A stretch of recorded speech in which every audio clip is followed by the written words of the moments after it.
Have you ever wondered why narcissists are drawn to some people but not others? Is it just bad luck, or is there a personality profile that tends to attract narcissists? Well, today I'm going to walk you through the traits that narcissists actually look for, why the greatest parts of your personality actually put you in danger of exploitation, and how to break these patterns so you can truly have a healthy and happy relationship. I'd like to introduce you to Bash. He's realized that he had a few narcissists in his life, an ex-girlfriend, an ex-friend, and now he has a burning question. Why am I a narcissist magnet? So Bash, where do you think this pattern started for you? When did you first start attracting them? I had my ex that I dated for about 3.5 years that I think was kind of the first time I had dealt with a narcissist, and she was dealing with like some really serious health problems, and I just put my entire self into helping her and taking care of her. Thankfully, she got better, but part of me feels like maybe that kind of set the tone of I need to kind of set all of my feelings aside. I was friends with this guy for 8 years that was a textbook narcissist where it's the same thing. I need to fix them. I need to take Yeah. care of them. And so yeah, I think that's kind of where it all kind of comes from. Yeah. Okay. So before this one relationship and friendship, what I have found with my clients, with myself, and just by studying this for so long, we don't just accidentally end up in these places. We fit a profile and we're being targeted. And because we fit the profile, the best parts of us are being exploited. Mm-hmm. So I was wondering if you kind of know what the profile is. Like, what part of it do you think you fit, or do you even understand if this was going to be like a true crime special? What how do you fit the profile of the perfect target? Yeah, that's a great question. I can't say I would say I know how I fit the profile, but I think it could be like, I'm sure you hear this a lot. I'm a high empath, right? So I just genuinely care about others, and so I think that might be a part of it, right? Just Mm-hmm. kind of having that high level of empathy for other people and kind of almost over understanding a situation, right? And Yeah, rationalizing that of like, oh, well, they're this way because of XYZ, and that's not their fault. So I right, think that might be a part of it. right. Okay, and would you say that you tend to see the positive in people, or are you pretty cynical? Like, historically, what's your personality like? I definitely see the positive, to a Yeah, fault, right? yeah, Kind of giving people a lot of passes, a lot of, oh, they were just in a bad mood or a bad day or so. Yeah, I would definitely say I see the positive in people. mm-hmm.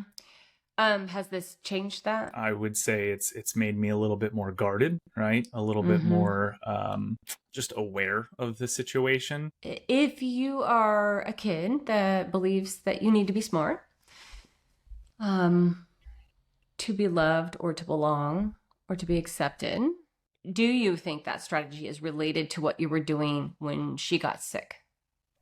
Yeah, when my parents' divorce happened, I was the one that tried to kind of be the one that keep it all together, right? Kind of keep those emotions bottled up and just be the strong one, right? Because I have a little sister, so I think in the divorce and when my ex got sick, I was kind of the one that was like, hey, like this is going to be okay. We're going to find a way through it. What I did most was just trying to be the one that has the way figured out, has the path figured out, if that makes sense. Does. Definitely does.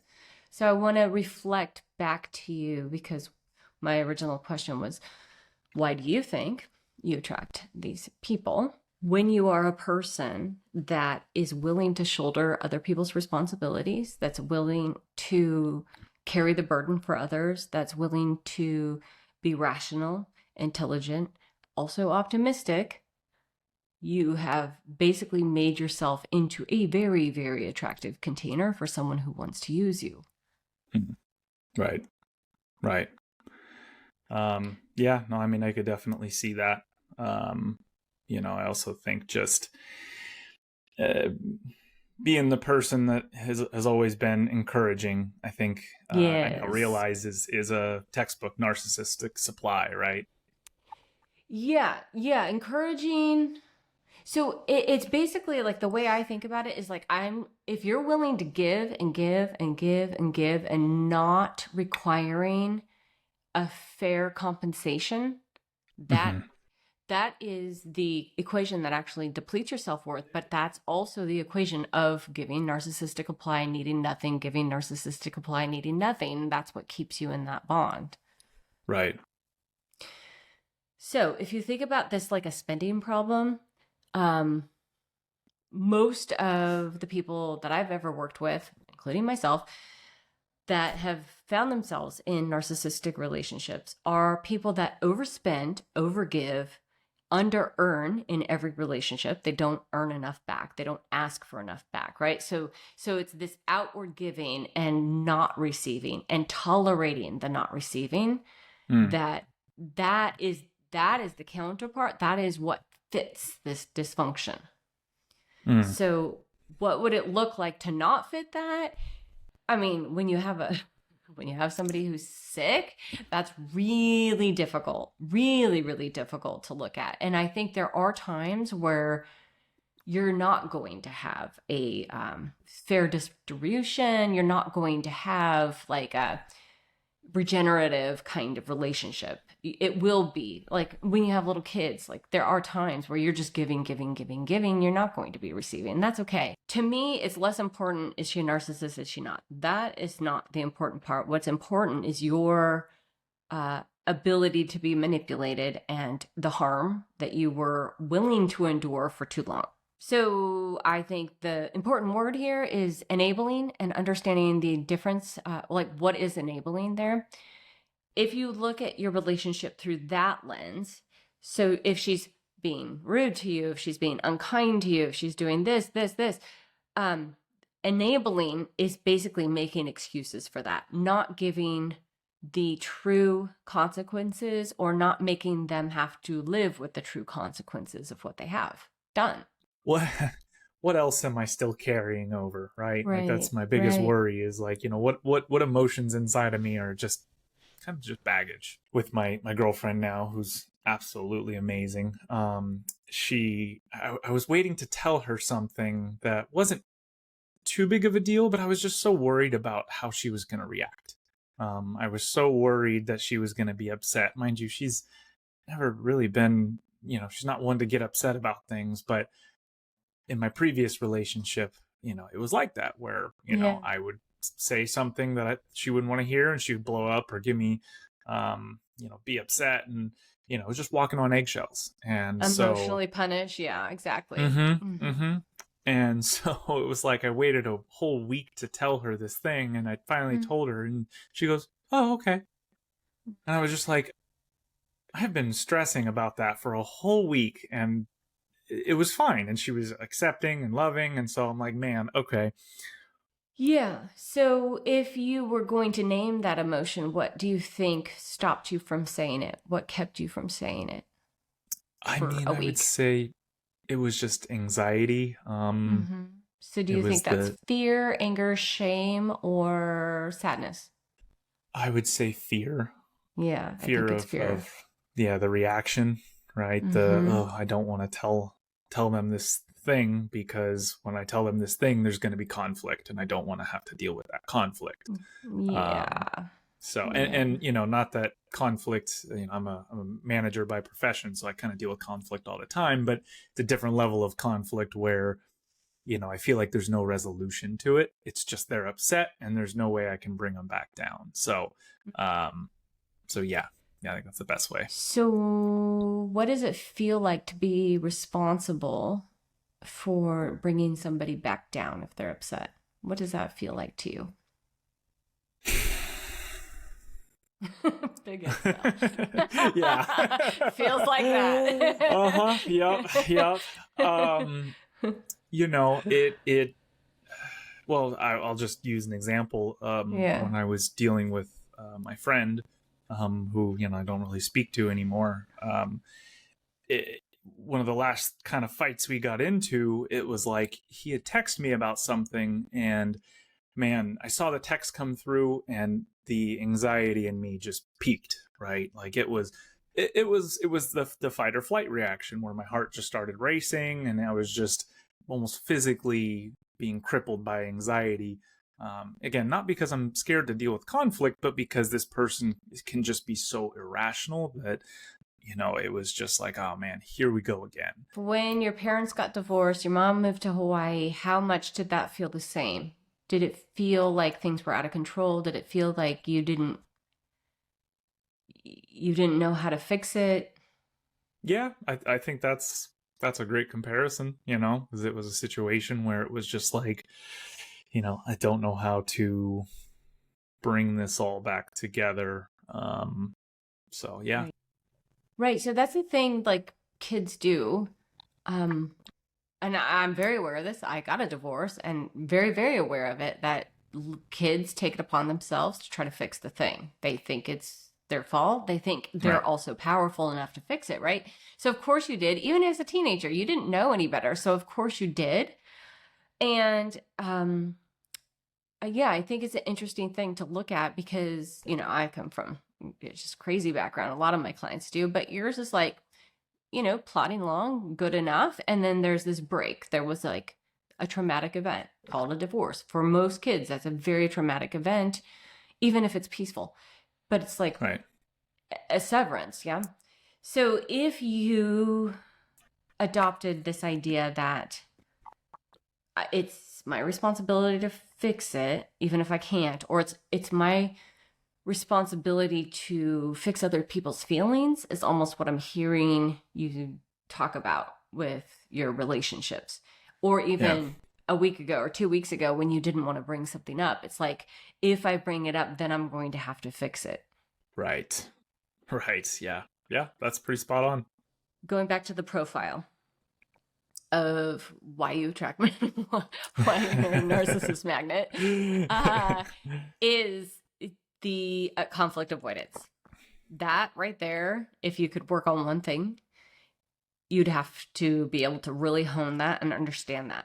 Why, when you're being in a manager role, are you able to have conflict? I would say because it's a very, I think this goes back to me being very analytical. It's a very A plus B plus C kind of, there's steps to it, right? Most of the things, I've been a manager for a long time, so most of the things people are coming to me with and are upset about, I'm like, I've dealt with this before. I know how to fix this, I just need to hear them out for a second, understand the problem and then offer a solution, right? It's a very So why aren't you afraid that the walking on eggshells kind of idea? Why are you not afraid of their feelings there? I mean, it could be because I've found a way to emotionally separate myself from the clients, while people that are close to me, that boundary just isn't there, right? It's the, like you said in the last video, the being the poor sponge in the glass of water, right? There's just there's no boundaries, right? But when I'm at work, I'm the ping pong ball because I'm like, I know how to protect myself, and none of this is personal, right? These people aren't mad necessarily at me. It's not about me. It's about the company or whatever it may be. So, so yeah, I think it's just that separation. Okay, so I would say you have a good skill there. You just haven't applied it to the right all the places. Some people are able to have no boundaries at work and great boundaries with friends, and then terrible ones in the relationships. So kind of figuring out where in your life you collapse your boundaries is kind of an interesting thing, especially because if you're at work, I would imagine you have authority, right? Right. You have a certain amount of authority because you're a manager. I don't know that you're holding that same idea in a relationship, but it might be good. Not that you have authority over them, but you have authority over your own life. Right. Right. Yeah. No, I think that tracks. I think that's pretty spot on, to be honest. So the thing that's crazy about trying to build a healthy relationship, especially after coming out of dysfunctional relationships, is you have to get very good at this terrible, terrible thing. And it's Right. called risking the relationship. You have to actually keep risking it. You risk the actual core of the relationship every time you tell the truth, every time you bring a new thing.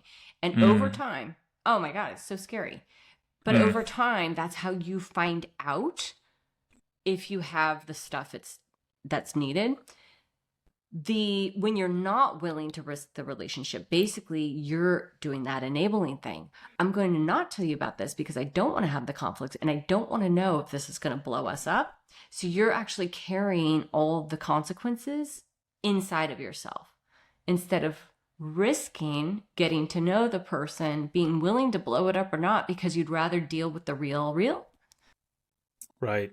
Yeah. No, I mean that makes sense. I think it's It's that avoidance to, yeah, the fight blows up bigger than what it should be, and then all of a sudden, now we're talking about splitting up, and so yeah, I think that's a very real fear on the other side of it. right. However, if you keep doing it, you will be in a place of like, I love her and I'm staying. And if this blows up, I can handle it. And I will not change how I feel about her. There's stability in me, kind of how you think about if somebody comes to you with a problem at work, you've seen it before, you know how to handle it, it'll blow over. Like if you had that kind of trust in yourself and that kind of trust in the relationship itself, you come to those conflicts more like, okay, we're going to build this stronger right now. It's not going to be comfortable, but this is how we're going to do it. It can be hard sometimes, right? It can be hard sometimes Yes. having that logical thought process, when you're in that feeling of fight or flight, and you have that anxiety. So I think it's just trying to keep it front of mind, right? Try to keep it. But it's that feeling of like, um, can I handle you at your worst? And can you handle me at my worst? And can you see that I'm vulnerable? Can you see that I have flaws without taking advantage of me and hurting me? And that takes a lot of time, but also you have to risk that. You have to. Going Right, forward, you're not going to get a better relationship unless you do that hard work. right, right. And I'd even say you kind of learn how they react to certain situations, Yes. right? Like I Yes. said, having that conversation with my girlfriend now, it was like, oh, is that what acceptance feels like? Oh wow, this is amazing. Yep, exactly, exactly. Yeah. Yeah, so I would say you're doing it right. Like what you're doing is correct. The habit that you have, I would say, is somewhere between codependency, narcissistic abuse, and enabling. And I imagine that it's just a strategy that you started trying to figure out the world when the divorce happened. And like, I'm going to take responsibility. I'm going to be the one that fixes things. I'm going to be the one that bears the responsibility. And that is noble and good. However, it's going to hurt you in the long run. You have to allow others to bear the responsibility that they should be bearing. That kind of nails me to a T. That's definitely been my MO for the last at least 10 years. So, um, yeah. So I'm trying to figure out where you're not able to have a good boundary because it sounded like you were nervous Mm, about talking to her. So mm, that to me sounds like there's a misunderstood boundary for you there. right. I see what you're saying. Just wanting something to work for my future, right? Yeah, yeah, yeah. Versus a friend is a little different. I talk to him a couple of times a week, but a relationship, I think it's a little deeper. So I think maybe Mm-hmm. that has something to do with it. Just of that fear of I don't want this relationship to go away. Yes. So that is not a small thing. And actually, if you look at behavioral psychology, evolutionary psychology, and you look at the way that humans have evolved, if you think about whatever was really important 10,000 years ago, it's going to be critically important. Like in our DNA, it's going to be very, very hard to remap. And Mm, so sometimes we try to fix this by having boundaries or having better scripts. Um, but what I'm, but sometimes you have to just go back and go, you know, 10,000 years ago, finding a mate and settling down, that was survival. That Right. was so close to our survival. And that was very important. So of course, those boundaries are harder. I don't know if that helps you kind of rethink like, oh, that's why with this friend, my guess is that it's easier. He's not critical to your self-preservation. He's not critical to 10,000 years ago, that guy would have been kicked out of the village, right? Right. Right. Right. You wouldn't even have to deal with it. So that's the thing. But, a partner who's really, really mad at you, that was a big deal. That's a very, very Right. big deal. Right. Definitely more visceral than just a friendship. Yeah. And it's not just psychology, and it's not just like a couple little thoughts that you're having. It's like deep in our bones that fear is present, and it's not something you can override, but if you understand it, you can be like, oh, that's why I'm extraordinarily afraid of this conversation. Like, it's not necessarily that I am broken in a certain way or because I was messed up by my parents. Like, it might not be any of that. It might just be like, because it's a big deal. Yeah. And it's always been a Right. big deal. And it's supposed to be a big deal. And that's okay. Right. You understand. Okay, so let's put it like this. You're having a conversation, somebody's really ragey or really emotional or can't stop crying, and you start feeling like you're out of control. Okay, so you're just automatically now going to be like, okay, this is divorce trigger. I do not need to try to fix it like I did when I was 17. But how do you not let that, how do you not let their pain inside of you? It's a tough question. It's a tough question. So let me give it to you another way. Like, I coach people all day long. To be boundaried in that way is to see them as a very separate entity. And also for me not to be in charge of how they feel. Like, I trust that they're going to feel how they feel, and I'm going to witness them feeling without getting involved in it, if that makes sense.